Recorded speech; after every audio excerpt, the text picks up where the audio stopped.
Dr. Rebecca Jackson is Vice President of Programs and Outcomes for Brain Balance. Brain Balance is a nationally available drug free program designed to enhance cognitive performance and emotional well being by building and strengthening pathways in the brain that support cognitive abilities and performance using sensory engagement, physical development, academics, and nutrition. Dr. A.J. Marsden is a former U.S. Army surgical nurse who now serves as an assistant professor of human services and psychology at Beacon College.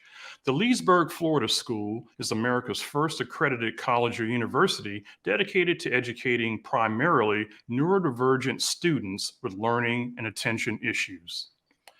So let's start the discussion with Dr. Jackson. Dr. Jackson, give us a working definition of working memory and an example of how it works in everyday life. Working memory is our ability to hold information in our brain temporarily long enough so that we can manipulate that information until we need to use it. And then our brain, it's like a dry erase board. Once we use the information, our brain wipes that information clear so we can free up more space in our brain to remember more things. A great example of using working memory is if you're planning dinner and you're needing to go to the grocery store. If I decide that I'm going to make tacos for dinner and I need to think about the ingredients, I'll make a mental list. I need tortillas, meat, cheese, lettuce, salsa. So working memory allows me to remember that there are 5 items that I need to get at the store. But when I get to the store, I might need to pick up those items in a different order. So working memory allows me to change the order of that information while still remembering what it is that I need to do.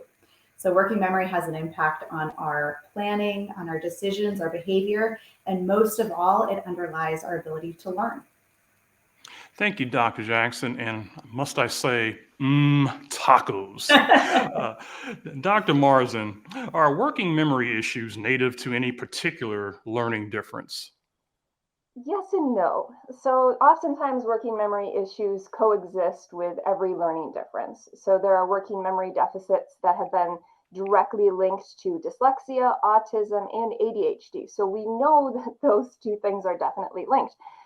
With every learning difference, though, working memory is going to be impacted in some way. There's going to be some type of working memory issue.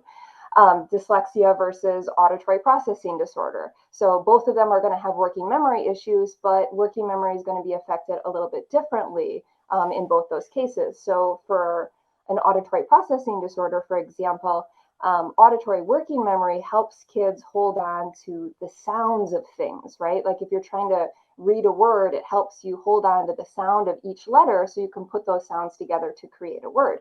If you have auditory processing disorder, this working memory, this auditory working memory, just isn't going to work very well. There's going to be a little hitches in the giddy up that's going to make it difficult for people with auditory processing disorder to read and understand the sound of things. Visual working memory is also going to be hindered if you have something like dyslexia.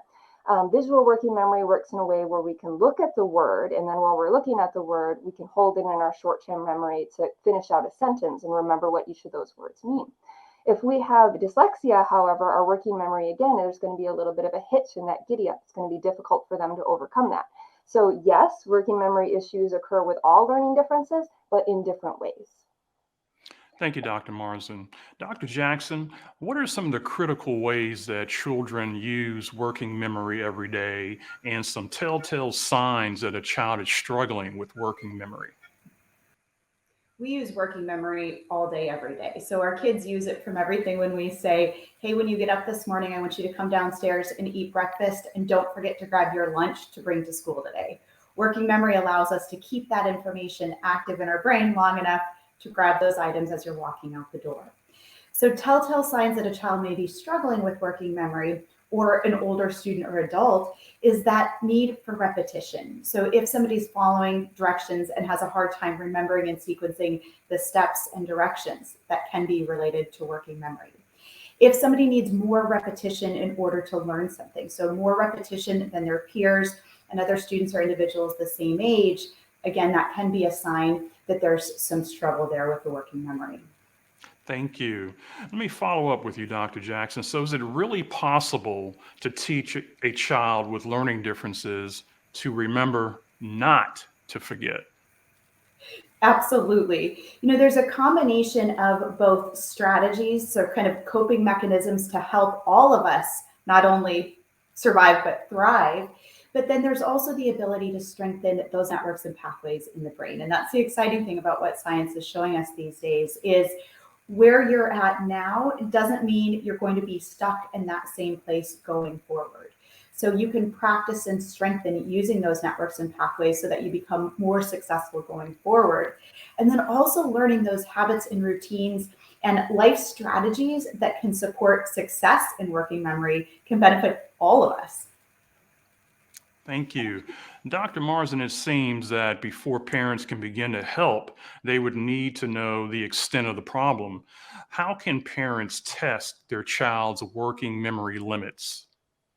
That's a good question, Daryl. So remember that working memory is being able to hold on to and use information, right? So we talked about that earlier. Younger kids are going to have a much harder time with that than older kids already. So keep that in mind. Younger kids are going to have a harder time with working memory than older kids. So it is possible for you to get your child professionally tested with something like the Comprehensive Assessment Battery for Children that specifically looks at working memory, or the Automated Working Memory Assessment. So you could definitely get them professionally tested, but before you spend the money to do that, there are a couple early warning signs that you could look for at home. So first, just like Dr. Jackson was talking about, does your child have a hard time remembering instructions or sequence? Do they have to ask you to repeat yourself often? Do they lose track of complicated tasks and oftentimes have to restart things or get confused about things? Are they easily distracted? These are all things that you can ask yourself as you observe your child. And if you say yes to a number of these, then that could be, again, some warning signs. So next, you might want to kind of test them. I don't like using the word test, but you can kind of test them a little bit at home and see if there's additional issues with their working memory. So one of the games that you could play at home is give a list of like 5 animals to your son or daughter and ask them to remember those animals. These could be fun animals that they really like, right? Unicorn, cat, dog, horse, things like that. Just easy stuff. And tell them, remember these 5 things because I'm going to ask you about them later. And then have them do some type of fun, kind of simple math test or something like that. Say, okay, I have 5 friends, I have 10 cookies. How many cookies does each of my friends get? Have them do some type of different activity. And then when you're done with that, go back to the list and say, hey, do you remember any of those animals that I asked you to remember earlier? And if they can't remember any of them, that's probably a good indication that there's something wrong with their working memory. It's not the best. Now, little kids are not going to be able to do that as well as older kids, so keep that in mind too. There's definitely age-related memory activities and games that you can play with your kids, but there's loads of information out there for parents. Thank you. And let me follow up with you, Dr. Marsden. Dr. Jackson mentioned of the existence of strategies that parents can employ to help strengthen their child's working memory, but strategy sounds pretty dreary and boring and laborious. But are there any fun ways that parents can help their kids beef up their working memory? Absolutely. There's tons of ways, tons of fun things that you can do to work on working memory. And you don't have to call them tests or strategies or anything like that. They're fun games. They're probably things that you have in your closet right now that would work on working memory and you don't even realize it. So for example, the game memory or concentration, that's great for working memory. The game Simon, where you have to follow the pattern to the different colors and the different sounds. That's a great working memory game. Lots of activity books. If you have an activity book that has like 2 different pictures and it's like what's missing in this picture or that picture, great for working memory. All of these things are fun little activities that you and your child could do together that are great for building and improving their working memory. However, there is a little controversy in the research that suggests that doing these types of games, yes, improves working memory, but only that specific type of working memory. So it only improves memory for that specific type of task, and it doesn't necessarily generalize to other tasks. However, there's been a good amount of research that shows that these types of brain activities are really, really beneficial for people with ADHD and autism. So there are lots of fun things that you can do at home that would improve your child's working memory pretty quickly. Okay. Dr. Jackson, one memory strategy that I've heard a lot about is chunking. What is that and how does that work? When I think of chunking, I always envision, a telephone number. A telephone number is grouped the way it is because of this chunking strategy. So a 10-digit telephone number has the digit 1 in front, the 3 digits the 3 digits and the 4 digits, because that's how our brain works. So our brain has a hard time looking at something and capturing all 10 digits in one quick glance. So instead, our brain can often reasonably hold about 4 chunks of information. So by grouping things together in smaller chunks can help our brain more easily remember it. So if you're doing a task with your child, grouping things together by category or by activity or task can help them retain and recall and utilize that information more successfully. So if you're thinking about getting ready and out the door in the morning, maybe first you chunk things by, hey, what's everything that you need to do upstairs to get ready for the day? Have you brushed your teeth? Have you made your bed? Did you put your shoes on before you come downstairs? That could be one chunk of all the things that you need to do upstairs. Then you can chunk the things that you need to do downstairs in the kitchen. Did you grab your lunch and your water bottle and your backpack? So those can be a great way to help remember a good amount of information in smaller groupings. All right. Dr. Marsden, another strategy that people talk about often is visualization. Can you help us visualize how this strategy works? Yes, of course. So visualization works by creating a mental representation of something that you're trying to accomplish, whether this be a goal or a task or whatever it might be. So for example, in my research classes, I ask students to visualize the scientific method. So first, of course, I explain what it is. Then I show them the scientific method broken down in memes to help them kind of understand. And that's something that they're really familiar with too. So they like it, they think it's funny, and it helps them connect to the material. Then I ask them to visualize themselves actually following through with the scientific method, the process of it. So visualize yourself coming up with a hypothesis, visualize yourself collecting data, gathering that data, et cetera, et cetera. So they have to visualize themselves doing it. Basically, visualization works by decreasing our working memory, the load of our working memory that's associated with that challenging task. So just like with any memory task, the students or your child is making a personally meaningful connection with that material. Whenever they visualize themselves doing something, they're making a meaningful connection with that material. So later, when they pull up that information, when they're asked to pull up that information, they pull up that visualization as well, and it makes the connections much faster. It makes the brain work much faster. So it's actually a really cool technique that works really well, and it's something that we use in therapy as well. It can be used to decrease anxiety and increase motivation. By visualizing something that's really anxiety provoking, like taking a test, for example, or having to do math problems, by visualizing yourself doing the test and then having a successful outcome, it actually makes your reactions to it, your negative reactions to it a little bit lower, right? So your anxiety and your stress decreases, your motivation to do well on the test increases, and then you usually end up having a better result because of it. So visualization can be a really great tool to use. All right.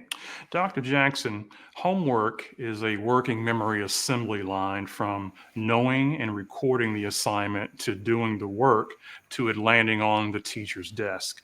And judging from my own personal experience, there are few things more frustrating to a parent than having helped a child complete an assignment only to find out the child received a 0 on it because they didn't turn it in. How can parents address the homework horror show?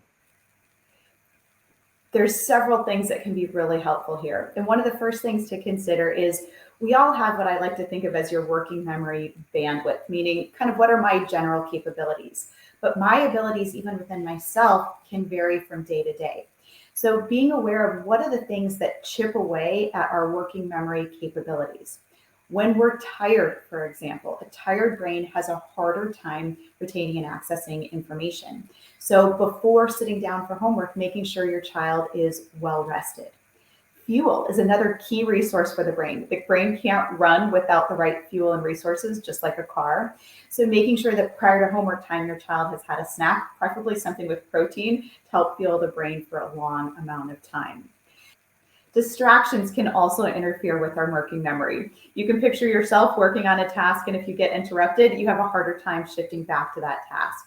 So making sure you create a homework space in your home that's as minimally distracting as possible. Keeping in mind life with kids and dogs can be hard to do, but creating an environment that is a calm, quiet environment, minimizing the multitasking. These are all strategies to help set you up for success as you approach homework. Then for strategies to get through the homework itself, using those visual cues and reminders can be really helpful. So if you get your child into the habit of first writing down their to-do list with the due date next to it, and then getting into habits of checking things off when you completed it, as well as then as when you turned it in. So creating habits and routines are something that makes things easier for our brain. If we do the same routine and structure all of the time, then it takes less energy to try to remember, gosh, what do I do next? If we function the same way every time, we sit down in this calm, consistent environment, we write our to-do list, we check it off when we complete it, we check it off when we turn it in, that becomes a natural strategy and routine for your child that they'll take with them, not just through homework, but going through into life and work in general. Good advice. Good advice. Dr. Marsden, are there strategies that parents should pivot to as their child moves from elementary through high school through college, or does the toolkit stay pretty much the same? Regardless of age, we know that there are a couple things that work. If they're a young child, if they're an older child, if you're an adult, these couple things definitely work. And Dr. Jackson talked about a couple of them. The first one is create a routine, create some type of routine. Routines help decrease the load of our working memory because it's something that we know what to do, right? We basically become on autopilot. So create a routine, create a morning routine, create an after school routine, create a before you go to bed routine. Create those routines, and that'll help build really solid neural pathways. So then that way it's not so difficult for them in the morning when they get up and they're trying to get ready for school. They have a routine, they know what they're supposed to do. So create a routine for them. Next, take those big assignments or those big goals that they have and break them down into little chunks. That will help decrease the working memory load, and it'll also help them achieve those goals, obviously. So if you take those, I do this with big assignments, right? In some of my classes, they have 10 or 15 page papers that they have to write. That seems really overwhelming at first. So take it in little chunks, right? So I say, this is what you have to do first. Get this done by this day. I give you 2 weeks to do this one little thing. Next, I'm going to give you 2 weeks to do this next little thing. So break each thing down into much smaller steps. And then within those steps, if you need to, say, this is what you need to do. For step 1, do this, this, and this. For step 2, do this, this, and this. Break it down really, really small for them so they can do it in little chunks. Next, get organized. Again, this works at every age. For younger kids, you might want to use things like color coding or something like that they can look at a chart and they can see, okay, today I'm supposed to do this and this. This is my chore chart. As they get older, maybe you don't necessarily need to do color coding, but maybe you want to create a to-do list for them. So one thing that you might do is every morning on the bathroom mirror, you might want to write down for your teen son or daughter, these are the things that you have to do today, right? Or maybe you just want to leave them a nice note and say, good morning, I love you. Here's a couple of things that I want you to do today. So get organized, have to-do lists, color codings, reminders, right? Set up your Google Home or your Alexa to do a bunch of different reminders. Finally, encourage your son or daughter, regardless of how old they are, to ask you questions if they get lost. And do not make them feel stupid for asking you questions if they don't understand how to do something. Create an environment where they feel comfortable asking questions, that they don't feel like they'll be ridiculed if they ask you something. So create a very supportive learning environment for them. All right, well, thank you for that. And we're going to close with some closing remarks from each of you. Dr. Jackson, any additional thoughts on working memory and how to make both the home life and the school life successful for these families who are dealing with this issue? Sure.